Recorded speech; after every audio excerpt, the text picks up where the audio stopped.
Bismillah, alhamdulillah, wassalatu wassalamu ala rasulillah Sayyidina Muhammad ibn Abdullah wa ala alihi wa sahbihi man walah amma ba'du.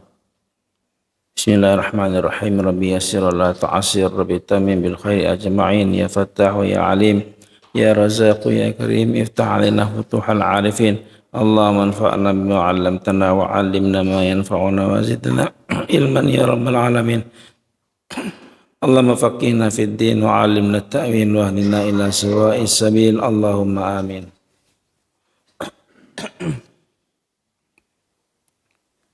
Kita sambung bab azan. Hadis yang ke-6.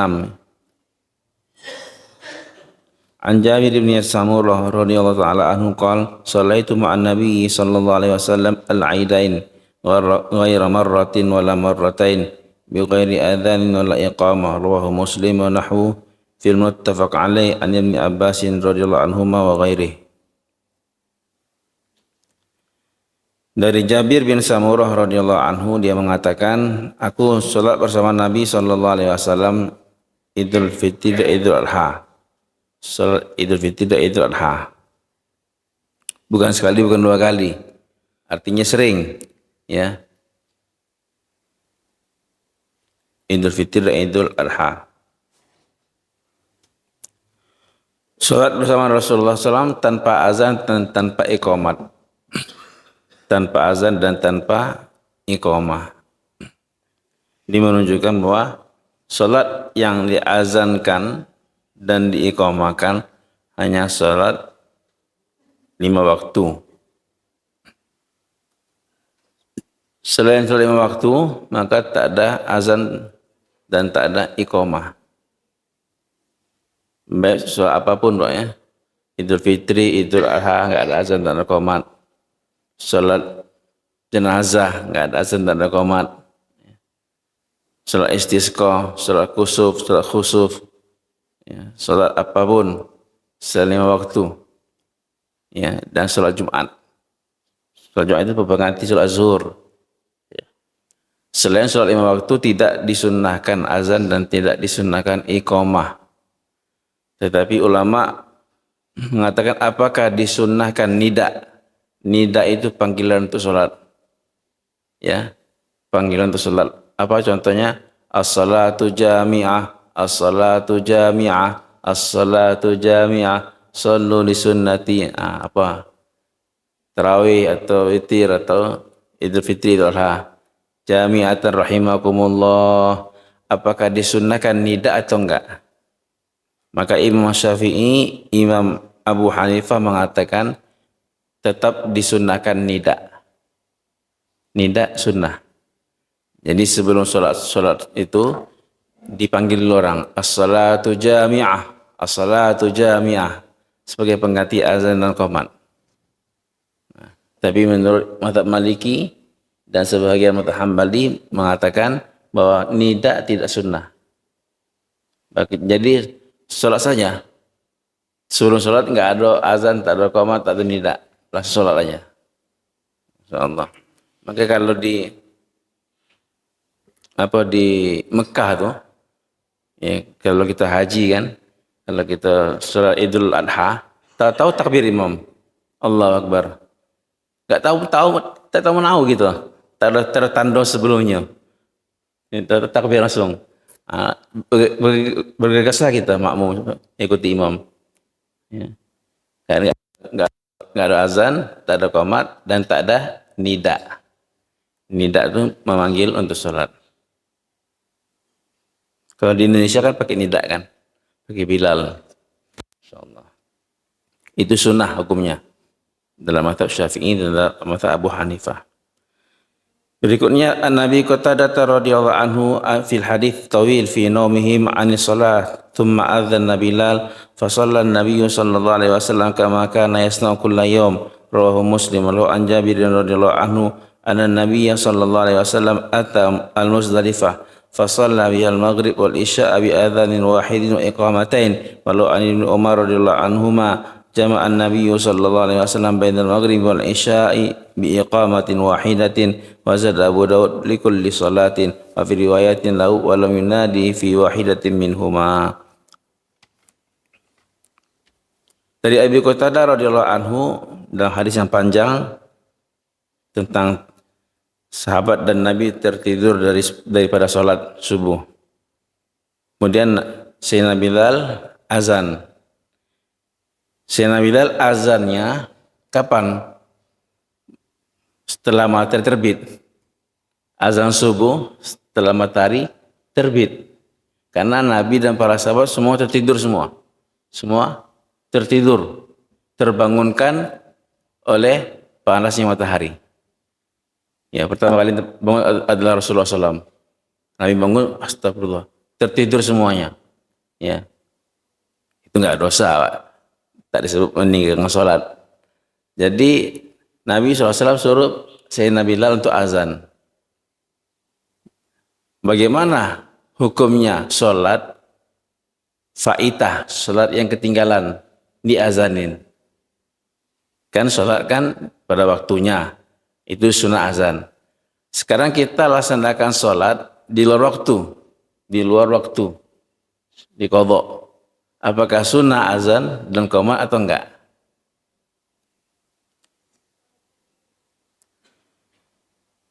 Mazhab jumhur mengatakan Imam Syafi'i, Abu Hanifah dan Imam Hambali. Jumhur mengatakan tetap diazankan dan diiqamahkan. Salat yang dilakukan di luar waktu, salat wajib ya, salat wajib lima waktu ini, kalau diqadha di luar waktunya, maka tetap ada azan dan tetap ada qomat. Maka itu hadisnya, dalilnya. Nabi Sayyidina Bilal itu azan. Kapan azannya? Setelah terbit matahari. Ya. Mazhab Maliki mengatakan la yuqim wa la yu'adzan. Tidak diqomatkan dan tidak diazankan. Mazhab Maliki mengatakan tidak sunnah azan dan qomat di luar waktu. Azan dan qomat hanya dalam waktu saja. Tapi jumhur mengatakan sunnah masih, karena azan dan qomat untuk sholat, bukan untuk pertanda waktu. Untuk sholatnya, bukan pertanda waktunya. Nah. Kemudian dari Sayyidina Jabir radhiyallahu anhu, bahwasanya Nabi SAW datang Muzdalifah pada musim haji. Nah, ini dekat lagi musim haji, Pak ya. Semoga Allah hantar kita ke sana lagi berkali-kali. Musim haji ini, pada saat haji, Nabi sholat zuhur dan sholat asar di Arafah, tanggal 9 Zulhijjah. Tanggal 9 Zulhijjah itu Nabi sholat zuhur dan sholat asar di Arafah di jamak takdim. Di jamak takdim, waktu zuhur. Sholat zuhur, langsung berdiri untuk sholat asar, jamak takdim. Kemudian, untuk maghrib isyanya, Nabi sholat di Muzdalifah, jamak takhir. Maghribnya Nabi bergerak dari Arafah ke Muzdalifah. Nabi akhirkan maghrib. Ya, Nabi enggak sholat maghrib di Arafah, tapi Nabi sholat maghrib di Muzdalifah setelah masuk waktu isya. Setelah masuk waktu isya, berarti jamak takhir. Rasulullah SAW menjamak takhir maghrib dan isya di Muzdalifah dengan satu azan dan dua iqamah. Ini untuk sholat yang dijamak. Untuk sholat dijamak bagaimana? Apakah azan zuhur, kemudian berdiri azan lagi asar, atau cukup sekali azan? Cukup satu kali azan. Maka jumhur mengatakan selain Maliki mengatakan diazankan sekali. Azan sekali, tapi qomat dua kali. Sholat jamak ini, azan sekali, qomat dua kali. Azan pertama sekali saja, kemudian qomat, kemudian untuk yang sholat keduanya, cukup qomat saja. Cukup qomat saja. Itu dalam mazhab jumhur. Siapa jumhur sini? Imam Syafi'i, Imam Abu Hanifah, Imam Hambali. Tapi dalam mazhab Maliki mengatakan ya tidak diazankan dan tidak dikomatkan. La yu'adzan wa la yuqim. Itu untuk salat jamak.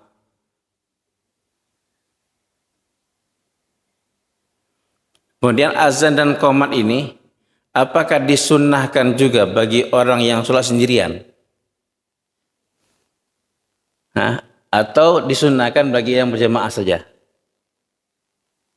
Gimana Pak? Kalau kita sholat dewean, zuhur, apakah sunnah bagi kita untuk azan juga dan qomat juga? Gimana untuk kita?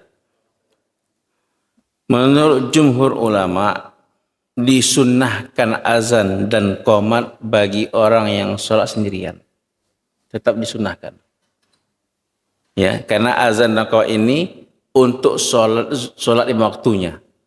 Ya, bukan untuk panggilan jamaahnya. Bukan untuk panggilan jamaahnya. Bukan untuk petanda waktunya. Kapanpun dia dibuat, bagaimanapun dia dibuat, tetap sunnah azan dan qomat. Maka kalau sholat sendirian, azan lah. Azan. Dan jangan pakai mic loh. Jangan pakai mic azan ya. Azan dan qomat. Tetap disunnahkan. Jadi itu ya, ulama mengatakan azan dan qomat ini untuk sholat. Untuk sholatnya. Kalaupun sholatnya di luar waktu, tetap disunnahkan azan dan qomat.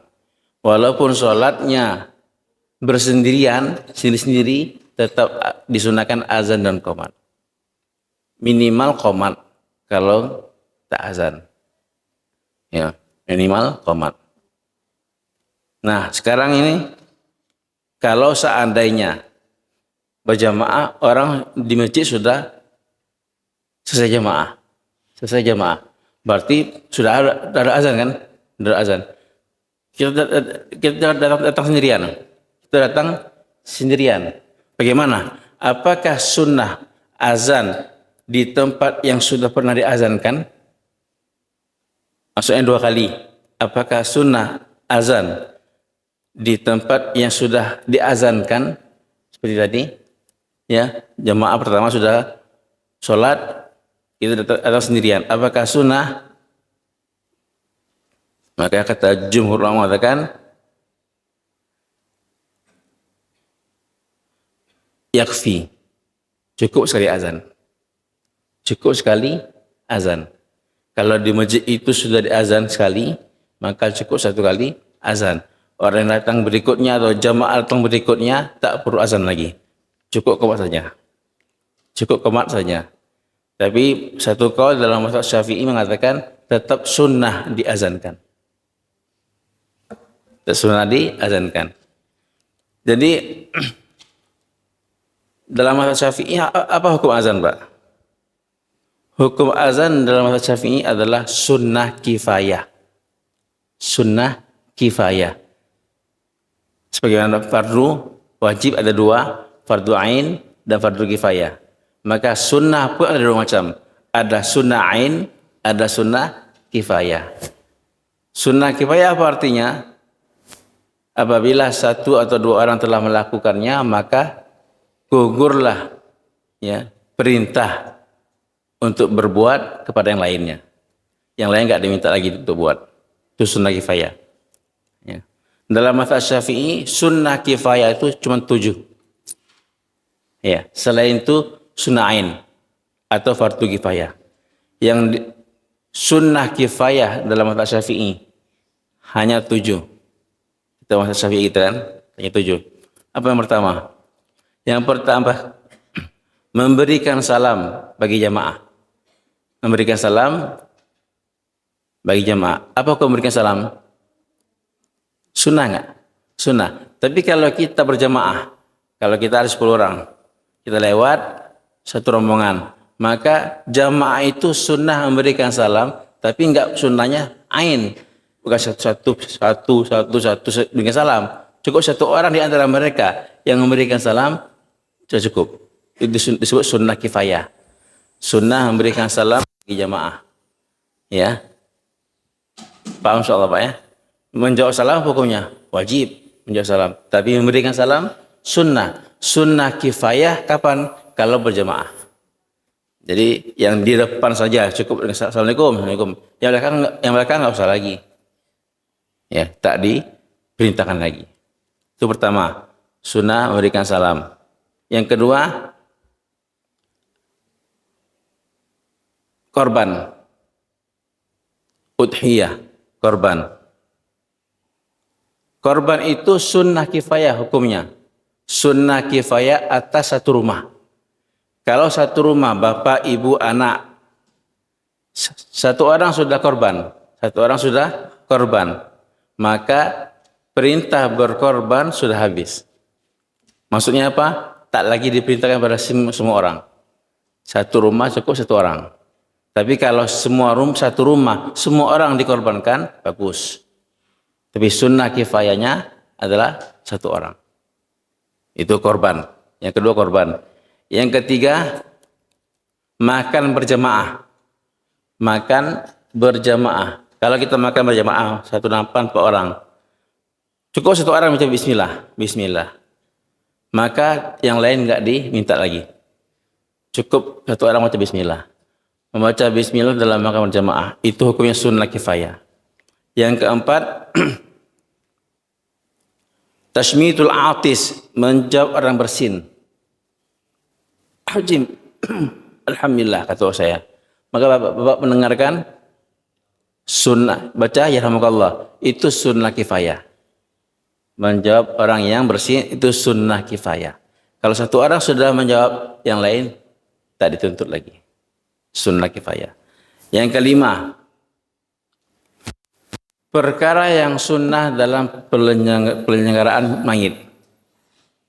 Yang sunnahnya, kan kita wajib kalau meninggal dunia orang, wajib kita apa? Satu, memandikan. Yang kedua, mengkafankan. Ketiga, menyolatkan. Yang keempat, menguburkan. Itu wajib.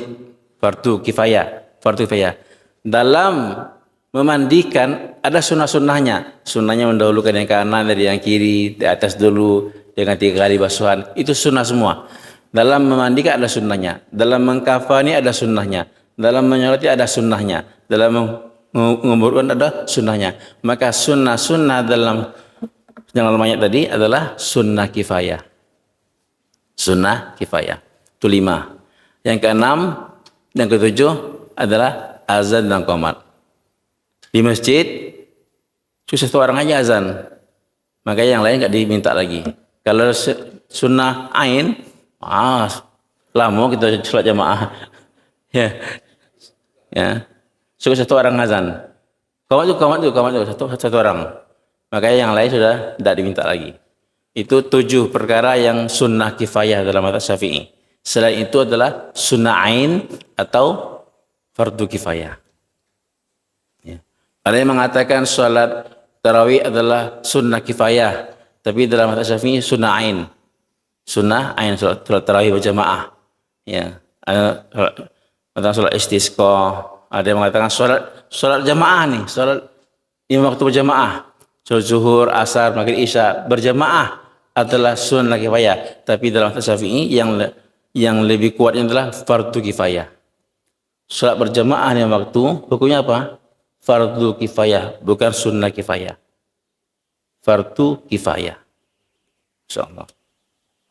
Jadi 7 itu ya. 7 perkara yang sunnah kifayah dalam mazhab Syafi'i. Kita ulangi. Pertama, memberikan salam bagi jamaah. Yang kedua, korban. Yang ketiga, makan berjamaah. Ya. Kalau makan di dewean, sunnah ain ya. Ya, sunnah ain. Kalau makan berjamaah, maka sunnah kifayah. Yang keempat, menjawab atis, menjawab orang yang bersin. Yang kelima, perkara sunnah dalam penyelenggaraan mayit. Yang keenam dan ketujuh, azan dan qomat. Nah, sekarang apakah disunnahkan untuk ibu-ibu? Apakah disunnahkan azan dan qomat bagi kaum wanita?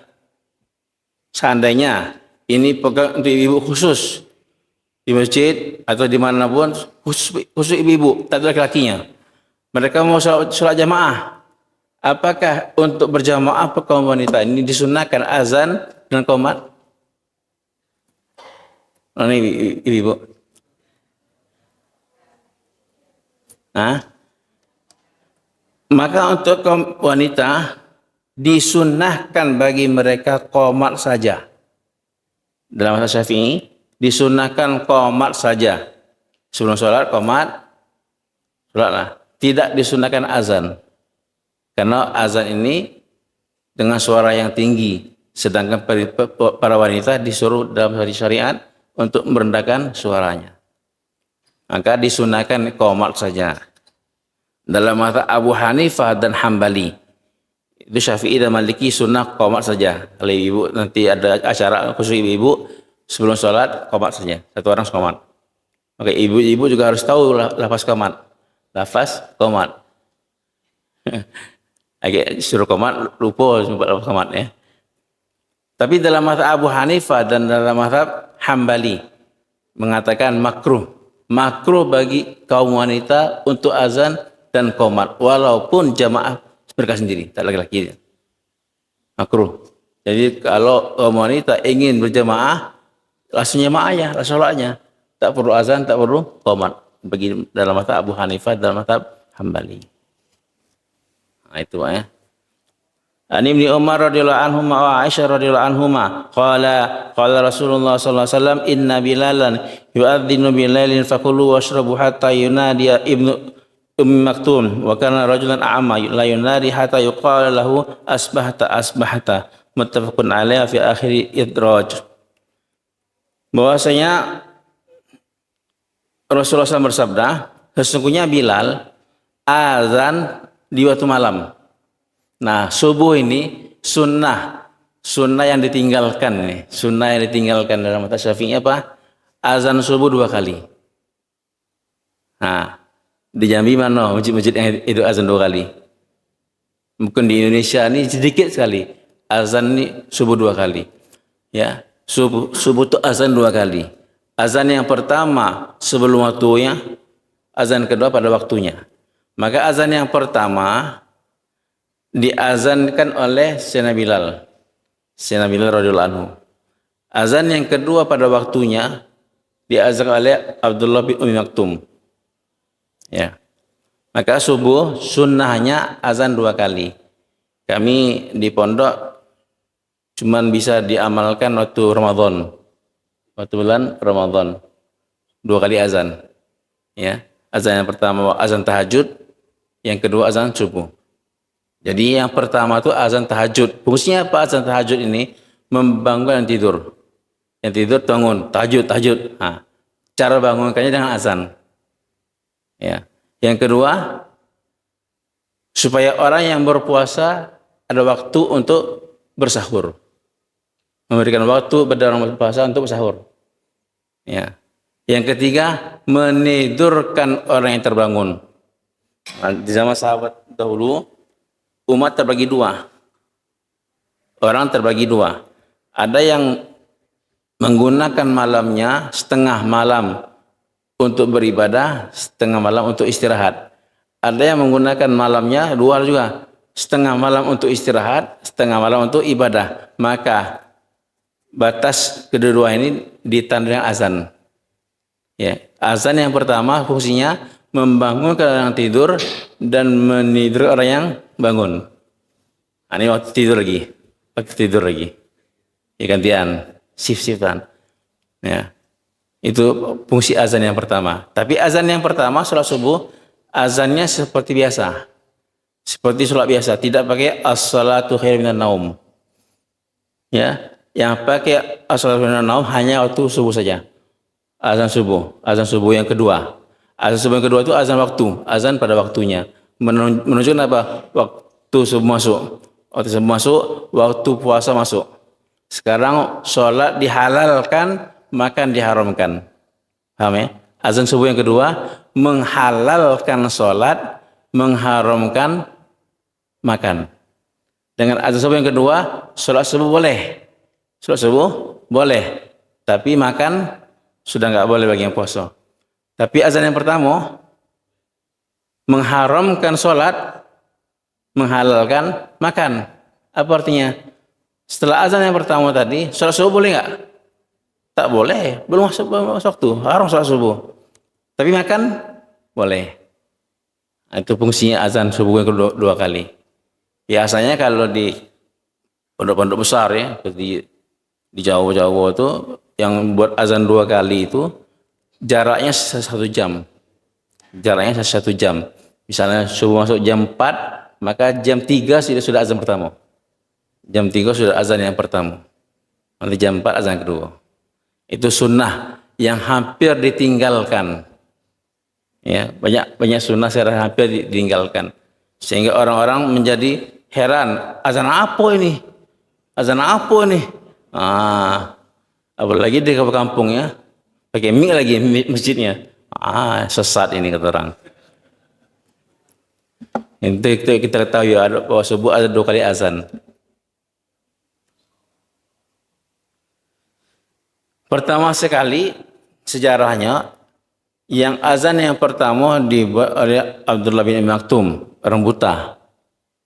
Azan yang kedua dibuat oleh Sayyidina Bilal. Karena Sayyidina Bilal melihat, dia nampak terbitnya fajar tuh. Nampak ketika fajar telah mengembang, warna putih mengembang di ufuk, masuk waktu subuh. Ketika warna putih masih memanjang horizontal, maka masih belum subuh. Sayyidina Bilal melihat. Maka ketika azan subuh ini diserahkan kepada Sayyidina Bilal, orang yang melihat, maka sahabat-sahabat lain merasa cukuplah Bilal. Akhirnya apa? Hanya tertuju, hanya ditumpukan pada satu orang. Sehingga Sayyidina Bilal suatu saat dia tertidur. Tak ada yang bangunin, tak ada yang ngingatin. Maka sholat subuh qadha semua. Nabi dan sahabat qadha semua, enggak ada yang enggak bangunin. Maka diganti oleh Nabi. Sekarang dibalik. Yang azan pertama Bilal, azan yang kedua pada waktunya adalah Abdullah bin Maktum yang buta. Kalau yang buta mana dia tahu waktu? Sehingga semua orang ingatin dia. Dia tidak azan kecuali dikasih tahu. Masuk tuh. Dikasih tahu. Jadi banyak yang ingatin. Maka itu fungsinya. Jadi yang pertama Sayyidina Bilal azan, yang kedua Abdullah bin Maktum radhiyallahu anhu. Ani Umar radhiyallahu anhu anna Bilalan adzana qabla al-fajr fa amarahu an-nabiy sallallahu alaihi wasallam ay yarji'a fa yunadiya ala innal abda qad nam. Nah, pernah satu hari Sayyidina Bilal azannya sebelum subuh. Ini azan yang waktu. Azan pada waktunya Sayyidina Bilal azan sebelum subuh. Dia terbangun, disangkanya sudah terbit fajar. Ternyata belum terbit fajar, langsung azan dia. Setelah azan Nabi suruh, Bilal, iklankan lagi kepada orang-orang, sesungguhnya aku tiduran. Ala innal abda qad nam, ketahuilah sesungguhnya hamba Allah ini tertidur tadi. Ya, maka kalau azan salah, diiklankan lagi, salah azan Pak, salah. Ya betul, karena orang-orang bertumpuan kepada azan nih, patokan waktunya. Sholat subuh masuk, makan haram gara-gara apa? Azan subuh. Maka kalau azan subuh salah, azan manapun lah kalau salah, kalau dibuat sebelum waktu, maka diiklankan lagi. Sesungguhnya salah tadi Pak, belum waktunya lagi. Gitu. Boleh. Terjadi pada teman Nabi SAW itu. Jangan diam-diam Pak ya. Jadi biar orang jelas semua. An Abi Sa'id Al-Khudri radhiyallahu anhu qala Rasulullah sallallahu alaihi wasallam idza sami'tumun nida faqulu kamithla ma yaqulul muadzin. Rawahul muttafaqun alaih wa lil Bukhari an Muawiyah radhiyallahu anhu mithlah. Muslim an Umar radhiyallahu anhu fi fadlil qauli kama yaqulul muadzin kalimatan siwal hayya 'alatain fa yaqulu la haula wala quwwata illa billah. Nabi bersabda, apabila kalian mendengar azan, maka ucapkanlah sebagaimana ucapan muazin. Ucapkanlah sebagaimana ucapannya muadzin. Itu hukum menjawab salam. Apa hukum menjawab salam, Pak? Nah, apa hukum menjawab salam? Wajib atau sunat? Menjawab salam. Menjawab salam ada dua macam. Menjawab salam ada dua macam. Jawab bil fi'li, jawab bil qaul. Jawab dengan perbuatan, jawab dengan ucapan. Jawab dengan ucapan apa? Apa yang dikatakan muazin kita ikutin. Allahu Akbar, Allahu Akbar. Ya, syahadat dia kita syahadat. Apa yang diucapkan muazin kita ikutin. Itu jawab dengan qaul, dengan ucapan. Hukumnya adalah sunnah. Hukumnya adalah sunnah. Maka sunnah ketika azan kita diam menjawab. Jangan sampai kita azan kita ngomong-ngomong sama kawan sebelah. Ya, sunnah hukumnya ketika azan menjawab salam. Tapi jawab dengan qaul, dengan fi'li, jawab dengan perbuatan. Apa hukumnya? Hukumnya fardu kifayah. Ya wajib, Pak. Wajib kifayah. Orang azan kita wajib menjawabnya dengan bergerak ke masjid. Wajib. Fardu kifayah itu. Jangan jawab di rumah kita azan. Jawab Allahu Akbar. Satu salat ulawiyah di rumah. Itu mengamalkan sunnah tapi meninggalkan yang wajib. Jangan ada dua. Jawab bil qaul dengan ucapan sunnah. Jawab dengan perbuatan wajib. Pak ya, harus dipahami. Jawab yang paling penting dengan perbuatan. Ya, kita berlangkah ke masjid, mendengar suara azan tadi, memenuhi panggilan Allah Subhanahu wa taala. Itu fardu kifayah hukumnya. Nah, jadi sunnah menjawab azan sebagaimana ucapan muazin kecuali hayya 'alas shalah, hayya 'alal falah. Ketika muazzin hayya 'alas shalah, hayya 'alal falah, kita ucapkan la haula wala quwwata illa billahil aliyyil azim.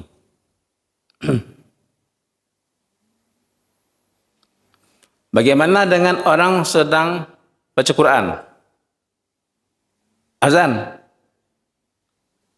Apakah terus Quran atau tutup Quran? Jawab azan. Gimana, Pak? Orang sedang baca Quran. Azan, apakah terus baca Quran atau kita tutup Quran dengan jawab suara azan? Ketika azan dikumandangkan, seluruh perbuatan hentikan. Walaupun baca Quran, walaupun baca Al-Quran, walaupun zikir, walaupun ta'lim. Ketika azan kumandang, berhentikan ta'lim. Jawab azan kita. Nanti setelah azan baru sambung lagi. Itu adabnya. Ya, karena yang suara paling tinggi ketika itu adalah azan. Yang paling tinggi ketika itu adalah azan.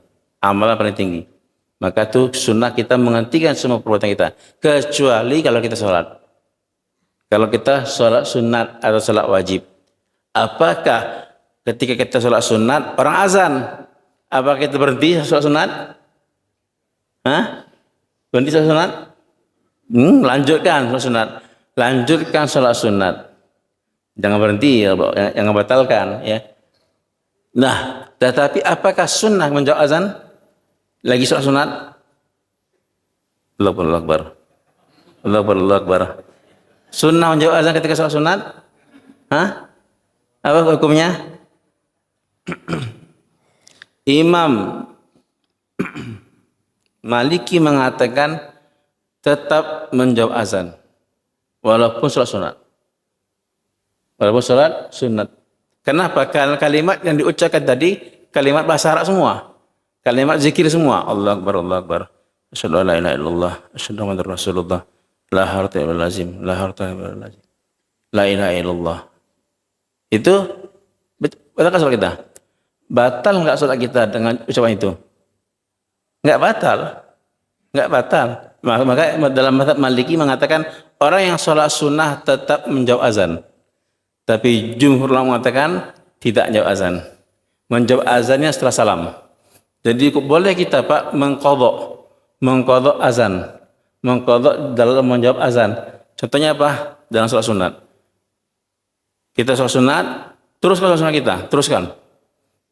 Selesai salam, orang selesai azan, maka kita jawab Allahu Akbar, Allahu Akbar, Allahu Akbar, Allahu Akbar, asyhadu an la ilaha illallah, asyhadu an la ilaha illallah. Terus ya, boleh sunnah hukumnya mengqadha jawab azan. Jadi kalau azan yang pertama kita nggak sempat menjawabnya, maka kita mengqadhanya setelah itu, boleh. Akan disunnahkan. Masya Allah. An Utsman radhiyallahu anhu Ibn Abil As qala ya Rasulullah ij'alni imama qaumi faqala anta imamuhum waqtadi bi'afihim wattakhid mu'adzinan la ya'khudhu ala adhani ajra akhrajahu al-khamsah wa hasan at-Tirmizi wa sahih al-Hakim. Dari Utsman bin Abil As. Utsman bin Abil As, bukan Utsman bin Affan ya. Utsman bin Abil As.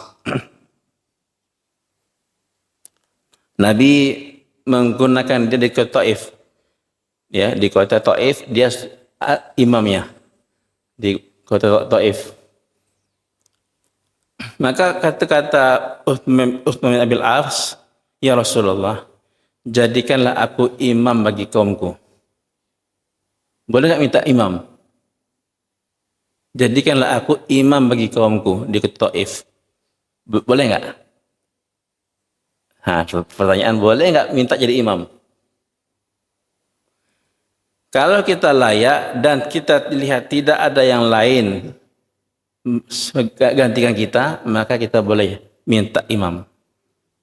Tapi kalau di tempat itu banyak ya yang bisa jadi imam dan kita termasuk orang yang nggak bagus bacaannya, maka haram hukumnya minta jadi imam.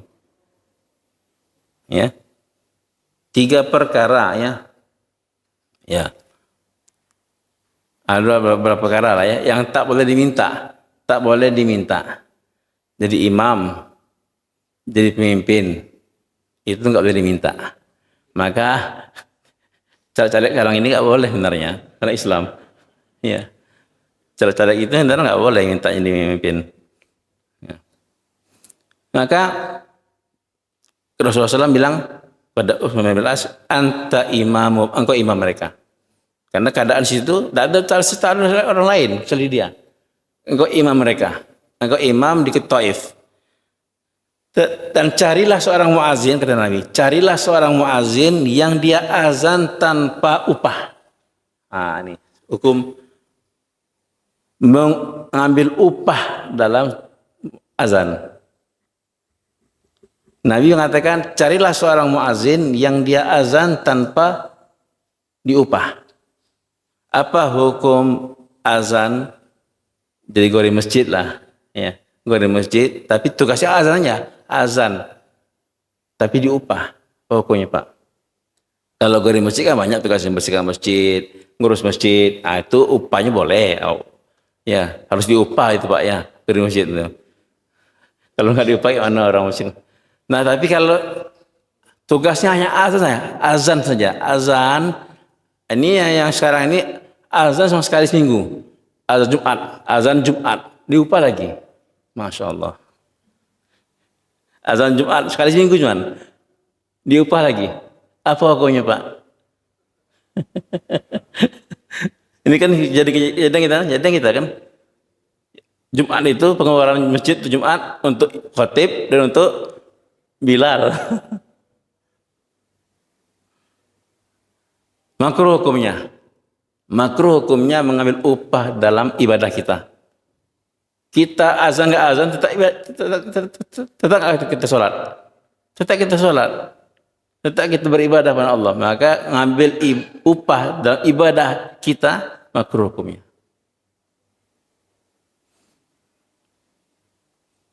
Maka bagusnya orang yang azan untuk sholat Jumat tidak menerima upah.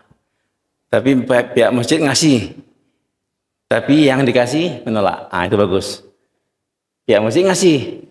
Tapi yang dikasih tolak. Nggak usah.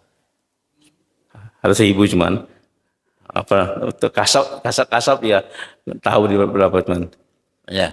Maka sebaiknya tidak ambil upah. Tapi zaman sekarang ulama memberikan fatwa.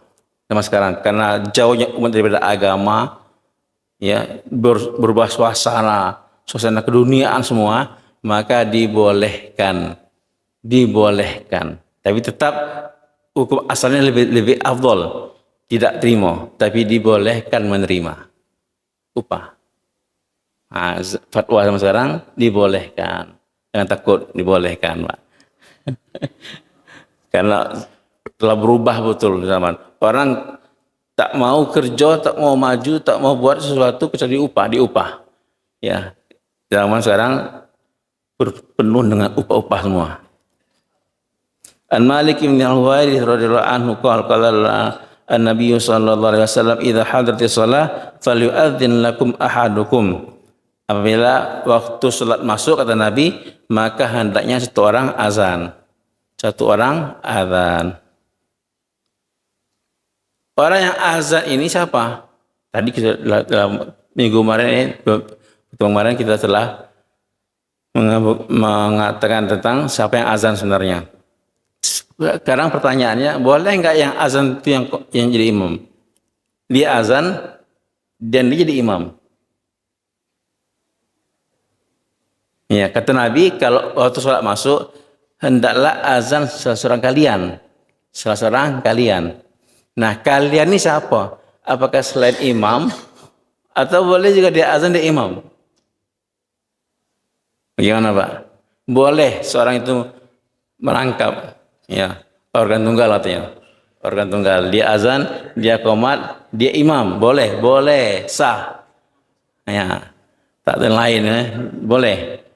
Walaupun ada yang lain di masjid itu, yang lain imam, tapi dia azan dan dia maju menjadi imam, boleh, sah. Itu pertanyaan minggu lalu ya, Bapak ya, boleh nggak dia azan dan dia jadi imam? Boleh. Tapi sebaiknya yang azan lain, yang imam lain.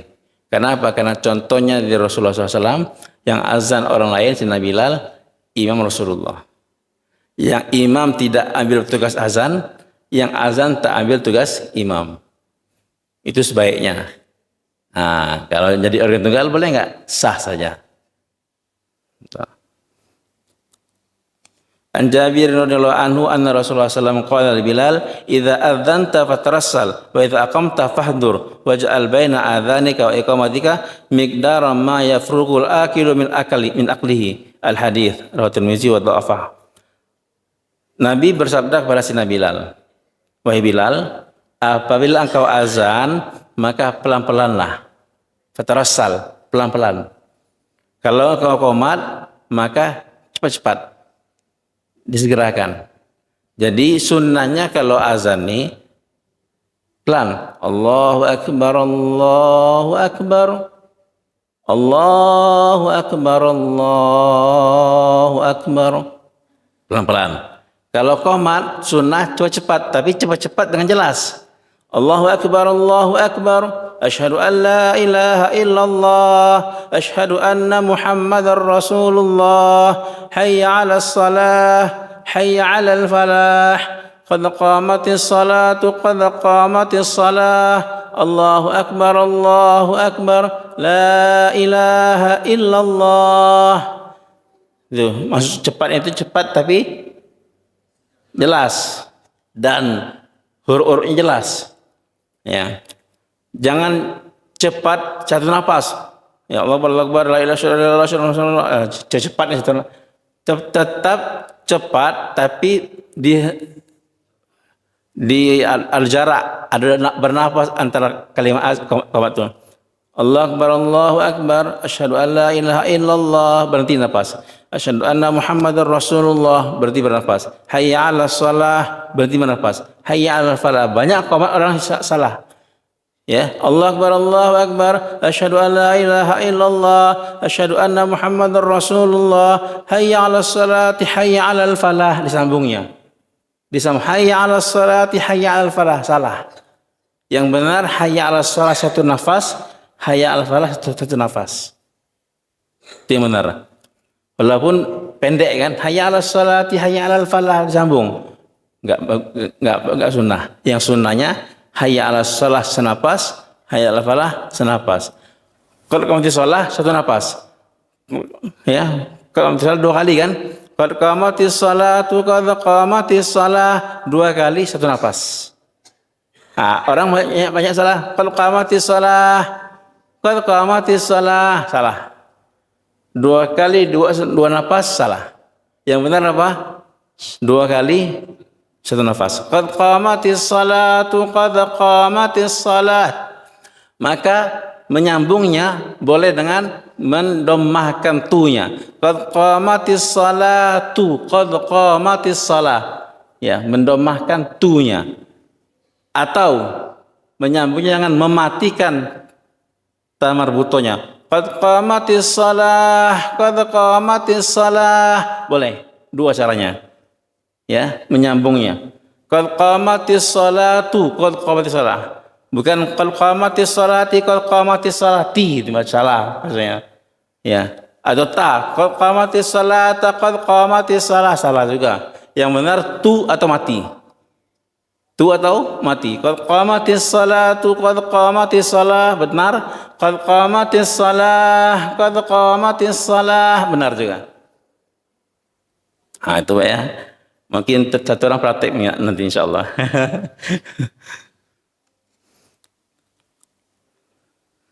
Nabi bersabda, dan jadikan antara azan dan qomat, jadikan antara azan dan qomat kamu waktu sekedar orang makan selesai makannya.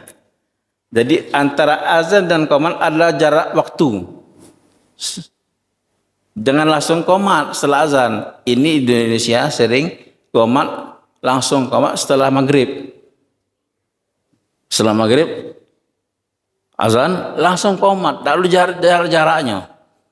Ya, itu walaupun kita enggak sholat sunat, walaupun di masjid ini atau kita enggak sholat sunat qabliyah, tapi dikasih waktu antara azan dan qomat. Sekedar orang makan, sekedar untuk orang selesai makan, terutama untuk waktu Senin dan Kamis. Orang puasa Senin, puasa Kamis. Itu kalau Senin Kamis itu masjid-masjidnya langsung qomat, itu confirm itu orang yang puasa enggak ke masjid. Ya, enggak ke masjid. Karena jaraknya dekat betul. Jadi jadikan jarak antara azan kamu dan qomat kamu sekedar orang makan selesai makannya. Insyaallah.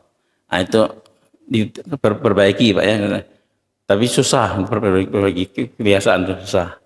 Masjid-masjid yang langsung qomat maghrib itu susah ya. Walahu an Abi Hurairah radhiyallahu anhu anna Nabi sallallahu alaihi wasallam qala la yu'adzin illa al-mutawaddi'. Tidak boleh azan kecuali orang yang punya wudu. Nah, ini ya, orang yang azan atau orang yang punya wudu. Tapi apa hukumnya? Sunnah. Sunnah orang yang azan punya wudu. Boleh enggak yang enggak azan tidak punya wudu, Ustaz? Boleh, sah. Karena azan bukan sholat. Azan bukan sholat. Ya, habis main-main, azan. Tak ada yang azan di masjid. Azan langsung dia. Nah, habis azan dia wudu. Boleh? Boleh. Tapi afdolnya, sunnahnya adalah ada wudu dulu baru azan. Boleh enggak orang yang junub azan? Orang junub azan boleh enggak? Boleh. Boleh. Sah azan, sah. Asalkan azannya di luar masjid. Ya, dia haram masuk masjid, junub kan haram. Kalau di Pakistan muazin azan itu di luar masjid, Pak, azan. Di luar masjid. Mik itu ada di luar. Di Pakistan azan dan masjid. Ming itu di luar. Ming ada dua, ada dalam di luar. Jadi azan itu banyak di luar masjid. Boleh azan, boleh kalau junub. Ya, misalnya gue di masjid, misalnya ridho misalnya, ridho. Ya, subuh, terbangun, astagfirullahaladzim azan. Tadi malam dimimpi. Nah, mau mandi dulu, terlambat azan. Bagaimana nih? Antara dua nih, mandi dulu atau langsung azan? Langsung azan. Langsung azan. Setelah azan baru mandi. Boleh, boleh.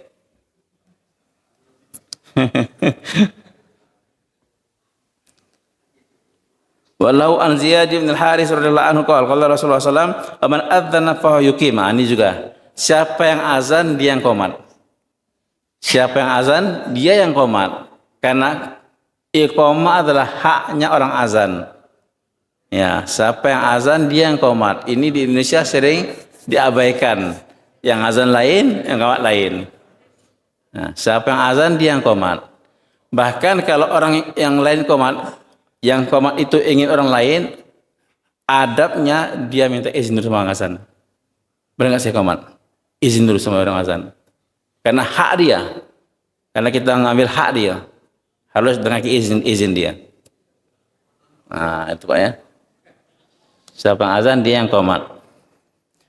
Li Abi Dawud min hadithi Abdullah bin Zaid radhiyallahu anhu annahu qala ana ra'aitu yanil azan wa ana kuntu uridu qala faqim anta. Kata Abdullah bin Zaid ketika azan sudah disyariatkan, aku ingin azan. Maka Nabi SAW, engkau qomat. Engkau azan, engkau qomat. Ya.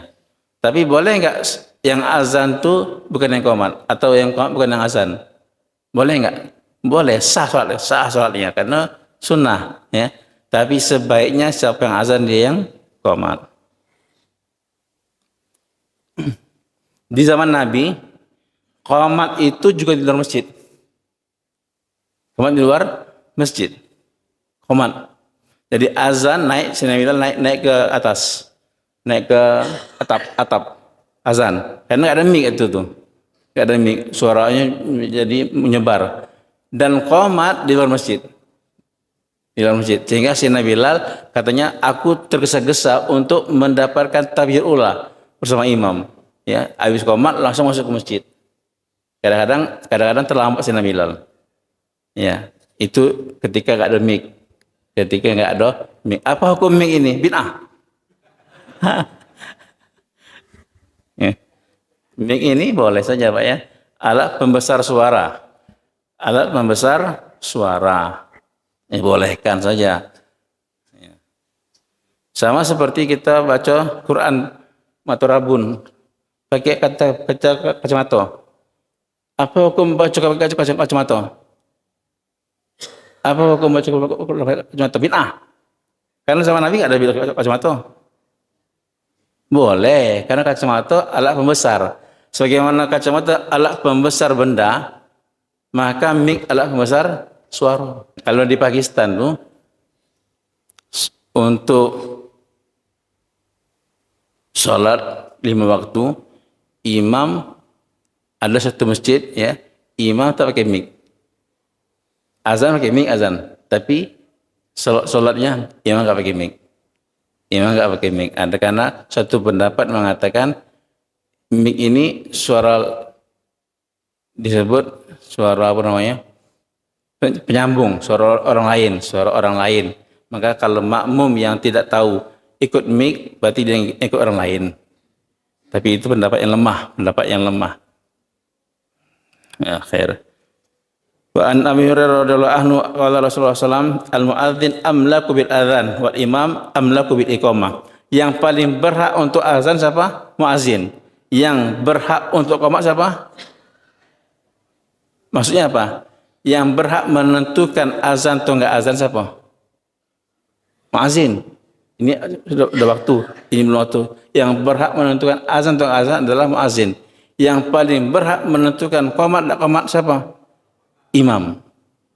Jadi qomat itu bukan waktu penentunya, imam menentukan.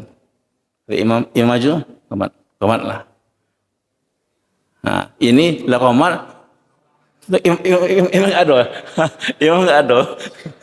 Ditunjukkan. Ya. Ya. Jadi yang paling berhak menentukan azan adalah muazin, yang paling berhak menentukan qomat adalah imam. Imam suruh untuk qomat. Qomatlah. Masya Allah, ya itu.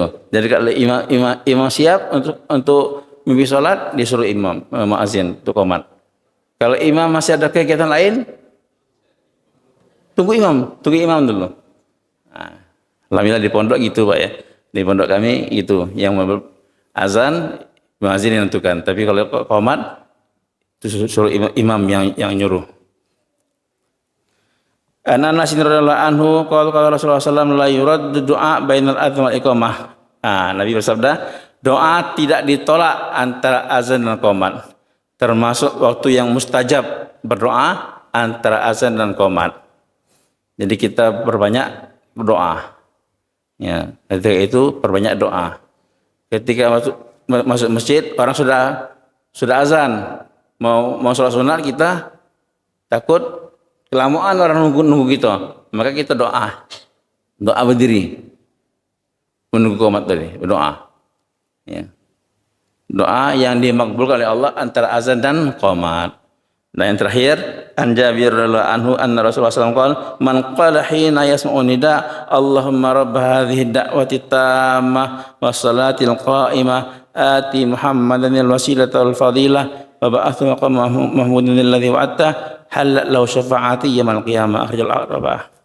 Dari Jabir radhiyallahu anhu berkata, Nabi bersabda, barang siapa yang setelah azan mengucapkan doa ini, Allahumma rabb hadhihi da'wati tammah was salatil qa'imah ati Muhammad. Kalau artinya aslinya tak ada sayyidina, boleh pakai sayyidina boleh. Ati sayyidina Muhammadanil wasilata wal fadilah wa ba'athu maqama mahmudanil ladzi wa'atta. Itu aslinya lafaz azan, lafaz hadisnya. Barang siapa yang azan kemudian lepas azan baca doa itu, maka halallah, wajiblah syafaat pada dirinya pada hari kiamat nanti. Dapat syafaat Nabi. Doa azan apa fadilahnya? Mendapatkan syafaat Nabi. Masya Allah. Jangan tinggal doa azan nih. Setelah azan doa, Allahumma rabb hadhihi da'wati tammah. Ya Allah, ini adalah dakwah yang sempurna. Jadi azan disebut dakwah yang sempurna. Azan disebut dakwah yang sempurna. Mengajak orang kepada sholat adalah dakwah yang sempurna. Masya Allah. Wassalatil qaimah, dan salat yang didirikan. Ati Muhammad, dan berilah pada Sayyidina Muhammad al-wasilah wal fadilah, kedudukan yang tinggi dan keutamaan. Wa ba'athu maqaman mahmudan alladzi wa'ata, dan bagikanlah dia pada satu maqam derajat yang terpuji yang kau janjikan kepada dia. Maka doa itu kita baca, halal lah syafaatku kata Nabi untuknya pada hari kiamat nanti. Allah. Ada orang ini filosof azan. Jadi kita itu berbuat dulu baru ngajak orang, atau ngajak orang dulu baru berbuat? Mana Pak? Berbuat dulu. Yang benarnya adalah ngajak orang. Ngajak orang dulu baru berbuat. Karena azan. Azan apa? Ngajak orang. Ngajak orang. Setelah azan baru sholat. Sholat setelah azan enggak? Nah, kata orang, kau ni apa azan? Amal dulu baru azan. Amalkan dulu baru ngajak orang. Ngajak orang kita amalkan. Besoknya mau azin, sholat dulu dia. Setelah sholat azan. Mana? Tapi kemarin mengatakan amal dulu. Ya. Jadi untuk dakwah tak perlu berbuat dulu. Dakwah. Ngajak orang. Tapi setelah dakwah hendaknya beramal. Setelah dakwah hendaknya beramal. Jangan kita setelah dakwah tak beramal. Ya. Setelah sholat, setelah azan, ajak orang ke masjid, dia keluar masjid. Subhanallah. Jadi perdebatan ketika kami di Yordan, di Yordania. Setelah saya kira 4 bulan di Yordan. Setelah saya ceramah, ada orang Arab bertanya kepada saya. Saya tanya sama kamu katanya. Silakan. Yang kamu baru buat tadi nih, ceramah itu, muzakarah atau dakwah? Dia tanya, muzakarah atau dakwah? Saya bilang, ya dibilang muzakarah boleh, dibilang dakwah boleh juga. Kalau muzakarah betul tanya, tapi kalau dakwah salah. Kenapa saya bilang? Kalau muzakarah sama orang-orang Islam, tapi kalau dakwah untuk orang kafir, untuk orang kafir, maka saya bilang salah kamu. Dakwah untuk orang kafir salah kamu.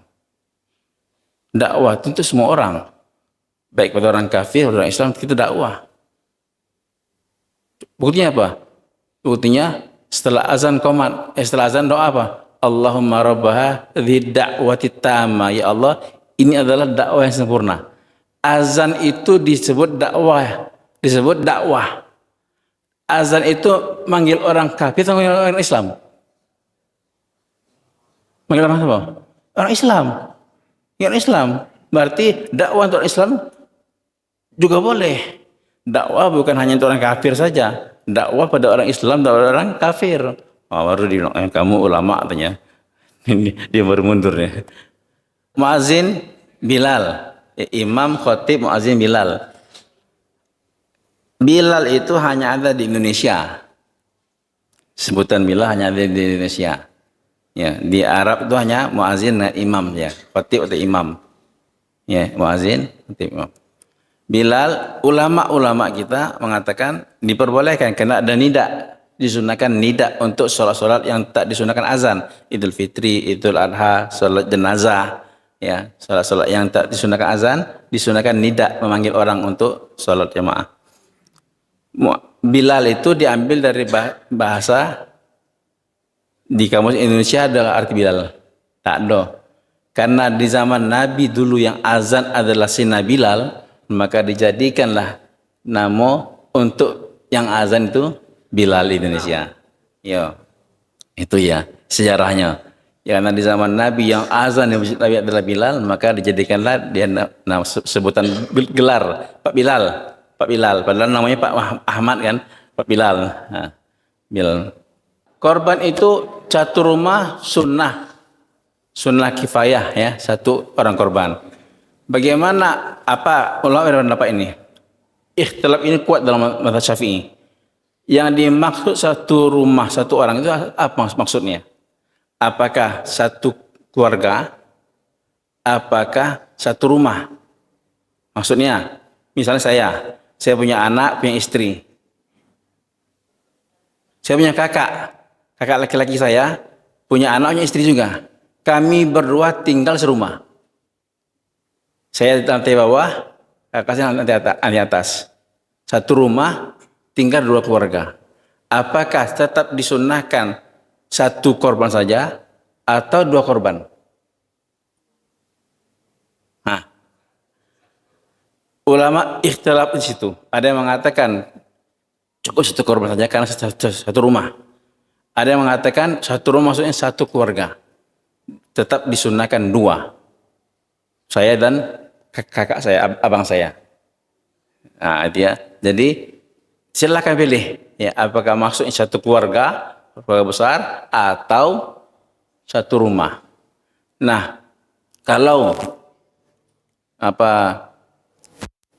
satu keluarga ya, satu keluarga, maka yang disunnahkan itu adalah bagi orang-orang yang di bawah tanggungan kita. Tanggungan kita. Siapa yang kita wajib kasih nafkah kepada dia? Istri kita, anak kita, orang tua kita. Ya, kita wajib kasih nafkah dia. Itu bagi mereka sunnah kifayah.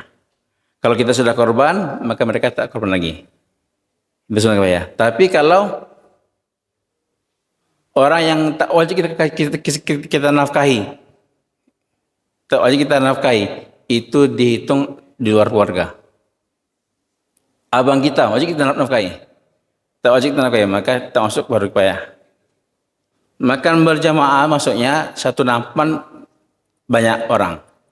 Kalau makan satu piring, maka walaupun rame-rame itu makan hukumnya berjamaah, tapi hakikatnya makan sendiri-sendiri. Kalau kita baca bismillah, tapi makan satu nampan empat orang, maka sunnah kifayah baca bismillah. Menjawab azan itu dengan qaul sunnah, Menjawab azan dengan fi'il fardu kifayah. Jadi kalau orang jawab azan dengan qaul saja, tapi tidak dengan fi'il, tidak dengan perbuatan, maka dia mendapatkan pahala sunnah, tapi tak mendapatkan pahala wajib. Itunya. Ketika kita sholat sunat, orang qomat. Apakah kita teruskan sholat sunat kita, atau kita batalkan sholat sunat kita? Gimana Pak? Lihat dulu keadaan. Kalau seandainya kita teruskan sholat sunat kita masih mendapatkan rakaat pertama. Kira-kira kalau saya teruskan sholat sunat saya, tanggung ini, tinggal satu rakaat lagi.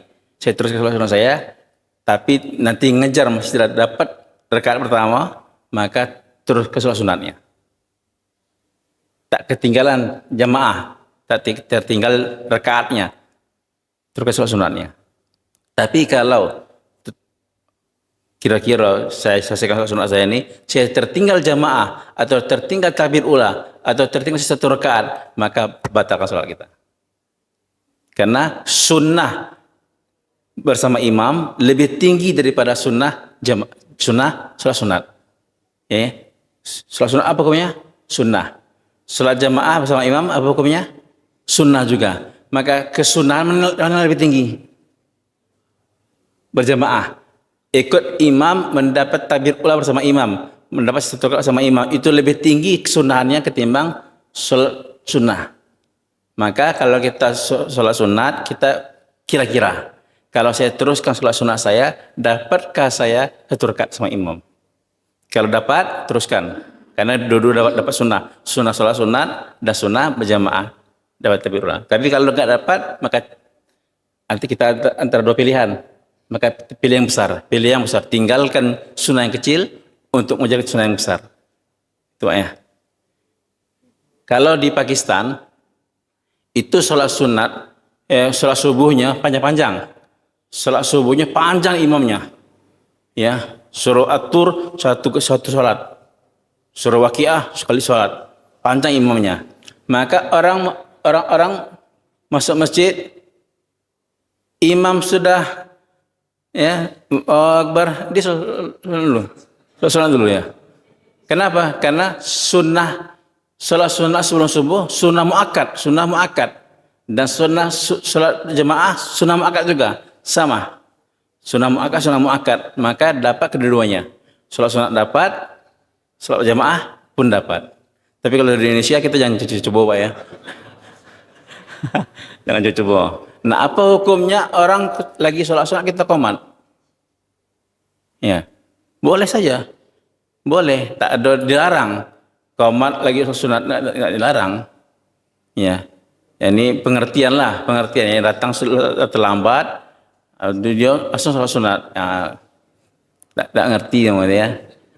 Maka sekarang ada waktu qomat. Nah, kita ngetengah waktunya. Boleh. Tapi pada dasarnya boleh saja orang yang, kenapa? Karena hak yang menentukan kapan qomat adalah imam. Imam suruh qomat, kita qomat. Imam suruh tahan dulu. Itu. Cukup Pak, insyaallah. Subhanallah bihamdi, subhanallah hamdika, asyhadu an la ilaha illa anta, astaghfiruka, assalamualaikum warahmatullahi wabarakatuh.